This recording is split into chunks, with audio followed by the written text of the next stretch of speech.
পীর সাহেব খানকায় কথা বলো, পীর সাহেব হুজুররা যদি কথা বলা শুরু করে, দিন বিজয়ের জন্য তাবলীগরা কথা বলা শুরু করে দেয়, আলেম ওলামারা সবাই মিলে শুরু করে দেয়, এই দেশের জালেমরা মাঠে দাঁড়ানোর সাহস কোনোদিন করবে না। সব আলেম একমত হয়ে যাও, দিনের বিজয় করতে 6 মাস লাগবে না। প্রয়োজনে বিপদের মুখোমুখি হইতে রাজি হওয়া লাগবে, প্রয়োজনে জেলে যেতে হবে, প্রয়োজনে রক্ত দিতে হবে, হাসতে হাসতে শাহাদাতের মন ফেরানো লাগবে। প্রিয় ভাই, ইসলাম মেনে না চললে জান্নাত পর্যন্ত পৌঁছা যাবে না। জীবনের লক্ষ্য রাসূল বানিয়েছে দিনের বিজয়, কারণ দিনের বিজয় না হলে সুদী ব্যাংক বন্ধ হবে না। আজকের এই মাহফিলে হাজার হাজার জনতা, আমরা সবাই মিলে যদি সুদের বিরুদ্ধে মিছিল করি, সুদ বন্ধ হবে? আর যদি আমাদের সংসদে 151 জন এমপি, তারা তো আমাদেরই ভাই, আমাদেরই দায়িত্বশীল, তারা মুসলমানের সন্তান, তারা যদি সুদের বিরুদ্ধে 151 জন একমত হয়ে যায়, সুদ বন্ধ করা সম্ভব কিনা? সুদ খাওয়ার মাঝে 73টি গুনাহ, সবচেয়ে ছোটটা হলো নিজের মায়ের সাথে জেনা করা। হাদিস হলো মান আকালা দিরহাম রিবা ওয়া হুয়া ইয়ালাম আন্নাহু আশাদ্দু মিন 36 জিনা। যে ব্যক্তি জেনে শুনে 1 টাকা সুদ খেলো, তার আমলনামায় 36 বার জেনার গুনাহ লিখে দেয়া হলো। আচ্ছা আপনারা বলুন তো, দিন বিজয় না হলে কিয়ামত পর্যন্ত সুদ বন্ধ করা যাবে? এবার সুদ বন্ধ করার জন্য দিনের বিজয় দরকার আছে না নাই? আমরা নামাজের ওয়াজ কত করলাম, করতে করতে বড় বড় হুজুররা মরে গেল, এখন আমরা ছোট হুজুররা ওয়াজ করতেছি। ফজরের টাইমে মসজিদে গেলে দেখবেন মুসল্লির অবস্থা কি। আজান হয় বাইতুল মুকাররম মসজিদে, দোতলায় নামাজ চলে, নিচতলা দোকানগুলো রমরমা ব্যবসা চলছে। আজানের পরে ব্যবসা বাণিজ্য বন্ধ করা, ওয়াদারুল বাই বলে আল্লাহর নির্দেশ, এটা হারাম, ব্যবসা বাণিজ্য করা যাবে না, দোকান বন্ধ করে দাও, অফিস আদালত বন্ধ করে দাও, সব জায়গায় নামাজ কায়েম করো, এটা আল্লাহর বিধান। আমার রাসূল বলেছেন, আমার মনসায় যারা নামাজে আসেনি তাদের ঘর বাড়িতে আগুন জ্বালাইয়া দেই, এমন হাদিস আছে না নাই? দিন বিজয় হওয়ার আগ পর্যন্ত অফিস আদালতে, ব্যবসা বাণিজ্য, মার্কেটে, শপিং মলে আজানের টাইমে দোকান বন্ধর অর্ডার করা যাবে? দিন বিজয় না হলে মাদক বন্ধ হবে। প্রত্যেকটা বিষয় দিন বিজয়ের সাথে সম্পৃক্ত। এই জন্য রাসূলের জীবনের লক্ষ্য ছিল দিনের বিজয়।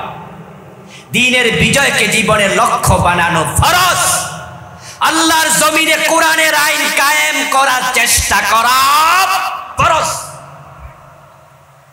কিন্তু আপনার কাছে আমার প্রশ্ন, আপনার জীবনে যেই রুটিন আছে, 24 ঘন্টা যে কাজ করেন, এই 24 ঘন্টার রুটিনে আল্লাহর দিন বিজয়ের দাওয়াত আপনি কয় মিনিট দিয়েছেন? প্রত্যেকটি মানুষের জীবন চলার একটি সিলেবাস আছে, নিয়ম আছে, রুটিন আছে। আপনার সিলেবাসে বাংলার জমিনে আল্লাহর কোরআনের আইন বিজয়ী করা লাগবে, এটা সিলেবাসের অংশ আপনি বানিয়েছেন কিনা? আপনার রুটিনে এটা ঢুকাইছেন কিনা? পীর সাহেব হুজুর খানকা জীবিত করছে। খতিব সাহেবের জীবনের লক্ষ্য মিম্বার যেন ছুটে না যায়, এমন ওয়াজ করব 14 গোষ্ঠী মুসল্লি হাসবে, খুশি হবে, আমার চাকরি কোনোদিন যাবে না, দিন বিজয় হলে হোক, না হলে নাই, খতিবের কিচ্ছু আসে যায় না। বক্তার জীবনের লক্ষ্য এমন ওয়াজ করব, জীবনে মাহফিল 144 জারি হবে না, ওই বক্তাকে কোনোদিন আদালতে তলব করা হবে না, পুলিশে ডাকবে না, ওয়াজ করবে, ইসলামের বিজয় হলে হোক না হোক, উনার পকেট বাড়ি হওয়া লাগবে। খতিবের চিন্তা মিম্বার রক্ষা করো, বক্তার চিন্তা মাহফিলের স্টেজ দখল করো, পীর সাহেবের চিন্তা নিজের খানকা জীবিত রাখো। দিন বিজয়ের চিন্তা একদল আলেম করছে যাদের সংখ্যা বড়ই কম, বরং আপনি দিন বিজয়ের চিন্তা না করার কারণে বড় লস হয়ে গেল। 1 নাম্বার লস, দিন বিজয়ের সিলেবাস আপনার রুটিনে নাই, সেহেতু আপনি একটি ফরজ থেকে দূরে আছেন। আর একটা বড় মেসেজ হলো, আপনার যত ফলোয়ার আছে, অনুসারী আছে, তারা সবাই মনে করবে এত বড় পীর, এত বড় হুজুর, উনি তো দিন বিজয়ের কথা বলে না। এতে বোঝা যায় দিন বিজয়ের চিন্তা মাথায় না থাকলেও কোনো অসুবিধা নেই। যেই নবীর জীবনের লক্ষ্য ছিল দিনের বিজয়, আপনার কারণে দেশে হাজার হাজার লোক দিন বিজয়ের চিন্তা থেকে দূরে, কারণ আপনি সেলিব্রিটি, আপনি পীর, আপনি একজন সংগঠক, হাজার লোক আপনাকে মানে, অথচ আপনার মুখ দিয়া জিহাদের কথা আসে না, দিন বিজয়ের কথা আসে না, জালেমের বিরুদ্ধে হুঙ্কার দিয়া একটা কথা জীবনে বলেন নাই। এতে প্রমাণিত হয় আপনার কলবে মুনাফিকি ঢুকে গেছে। হাদিস রাসূলের আমার নয়। قال النبي صلى الله عليه وسلم من لم يغزو ولم يحدث به نفسه فمات على شعبة من النفاق। প্রিয় নবীজি সাল্লাল্লাহু আলাইহি ওয়াসাল্লাম বলেছেন, যে ব্যক্তি অন্যায়ের বিরুদ্ধে জিহাদ করে নাই, প্রতিবাদ করে নাই, প্রতিরোধ করে নাই এবং সেটা করার চিন্তা অন্তরে লালন করে নাই, তার মৃত্যুটাই হবে মুনাফিকের একটি শাখার উপরে। আমার ওয়াজ শুনে আবার খতিব সাহেবরা ভাববেন না তাহলে হুজুর আপনার মতো এরকম জেহাদি ওয়াজ আমরা করব, সবাই চাকরিটা চলে যাক, আপনি চান? পীর সাহেব হুজুররা ভাববেন না যে আপনার মতো এরকম জেহাদি ওয়াজ শুরু করলে হুজুর মুরিদ এমনি অর্ধেক চলে যাবে, সরকার পুলিশ পাঠাবে, আমার খানকাটাই তো নষ্ট হয়ে যাবে। আপনি কি তাই চান? আমি বলবো না দোস্ত, সবাই আমাদের মতো জজবানিয়া হক কথা বলার মতো সাহস রাখবে না, এটা স্বাভাবিক। কিন্তু আপনাকে ফুটবল খেলার মাঠে 11 জন খেলোয়াড়ের মতো একসাথে মাঠে নামতে হবে এক চিন্তা নিয়ে। 11 জন সমান খেলে না, কিন্তু যে যতটুকু খেলুক সবার অন্তরে, সবার মাথার মাঝে গোল দেওয়ার চিন্তা আছে না নাই? সবাই মেসি হয়ে খেলবে না, সবাই ম্যারাডোনা হয়ে খেলবে না, কিন্তু দুর্বল খেলোয়াড়টাকে যদি আপনি বল দেন তাহলে ম্যারাডোনা যেই লক্ষ্যে মারে গোলবারের দিকে, ওই দুর্বলটাও একই লক্ষ্যে মারে। পীর সাহেব খানকায় কথা বলো, পীর সাহেব হুজুররা যদি কথা বলা শুরু করে, দিন বিজয়ের জন্য তাবলীগরা কথা বলা শুরু করে দেয়, আলেম ওলামারা সবাই মিলে শুরু করে দেয়, এই দেশের জালেমরা মাঠে দাঁড়ানোর সাহস কোনোদিন করবে না।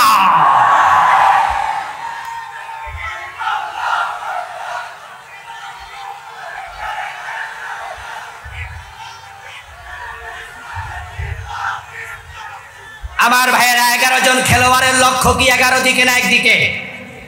কথা আপনারা বলতে হবে, 11 দিকে না একদিকে? সবাই কি সমান খেলতে পারে? কিন্তু লক্ষ্য কয়টা?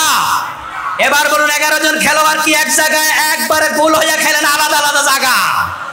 কেউ মিডলে খেলবে, কেউ ব্যাকে খেলবে, কেউ কর্নারে খেলবে, কেউ ফিল্ডিং করবে, কেউ গোলবারে খেলবে।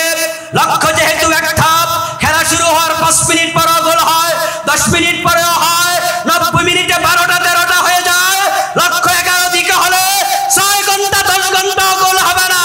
সব আলেম একমত হয়ে যাও, দিনের বিজয় করতে 6 মাস লাগবে না। আল্লাহ তাআলা আমাদের সকলকে আল্লাহর এই জমিনে আল্লাহ দিন বিজয় করার জন্য একমত হওয়ার তৌফিক দান করো, বলেন আমিন। দিন বিজয়ের কথা বলতে গেলে বিপদ আসার সম্ভাবনা আছে না নাই?